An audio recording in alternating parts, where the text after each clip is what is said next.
Salut! En ce vendredi, jour dédié au jargon ou au charabia médical, je vous propose cette fois de vous expliquer à nouveau 5 termes médicaux compliqués liés cette fois au coude. Oui, attention à la prononciation. La semaine dernière, je vous avais donné 5 termes médicaux compliqués liés à la BPCO, et comme vous le voyez, c'est ce qui fait le charme de ma chaîne, comme d'habitude, aucune transition entre les semaines. Les 5 termes médicaux compliqués que je vais vous expliquer aujourd'hui sont les suivants.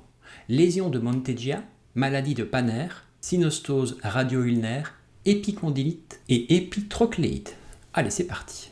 La lésion de Monteggia ou fracture de Monteggia, c'est une fracture du cubitus avec une luxation de la tête du radius. Cette lésion porte le nom de son découvreur, le médecin italien Giovanni Monteggia. Cette lésion, elle apparaît suite à une chute avec la main tendue pour essayer de se rattraper. Et ceci avec la main en pronation excessive, donc la paume se retrouve vers le haut. Selon la force appliquée, donc l'énergie lors de la chute, la fracture s'accompagne d'une luxation de la tête radiale avec une déchirure des ligaments de la tête radiale. Si la chute ne provoque qu'une fracture du cubitus sans luxation de la tête radiale, eh bien on appelle ça une fracture du cubitus. Bah ouais, tout simplement. La maladie de Panner, c'est une nécrose de la tête humérale au niveau du coude dominant.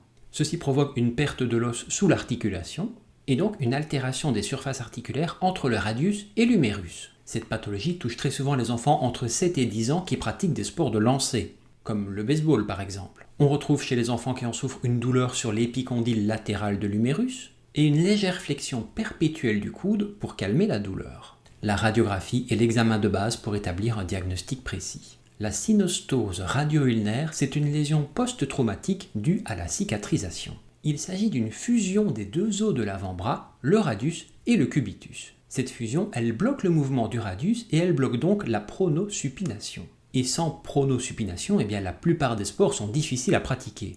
Et les activités de la vie courante sont rendues beaucoup plus difficiles. Le traitement, il est souvent chirurgical selon le degré d'atteinte. Si vous en souffrez, je vous renvoie, quoi qu'il en soit, à votre médecin traitant.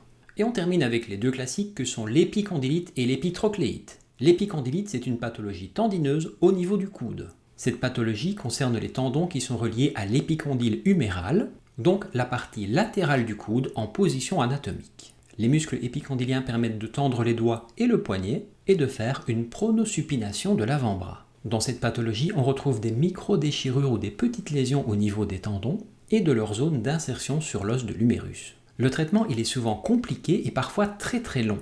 On appelle également cette pathologie le coude du tennisman. Et enfin, l'épitrocléite, c'est également une pathologie des tendons au niveau du coude, mais cette fois au niveau interne du coude, au niveau de ce qu'on appelle l'épitroclé huméral, ou également l'épicondyle médial du coude. Cette pathologie peut, comme l'épicondylite, être aiguë ou chronique, et le traitement est très souvent difficile à mener. Car lorsque la douleur a disparu, le traitement n'est pas encore totalement terminé, et les lésions peuvent se produire à nouveau. Les rechutes sont donc particulièrement fréquentes. On appelle cette pathologie également le coude du golfeur. Voilà, alors, vous avez appris quoi aujourd'hui? Vous aviez déjà entendu les noms de ces pathologies? J'espère en tout cas que vous avez appris quelque chose aujourd'hui, et si vous êtes d'accord, on se retrouve dès demain pour une prochaine capsule quotidienne. Salut!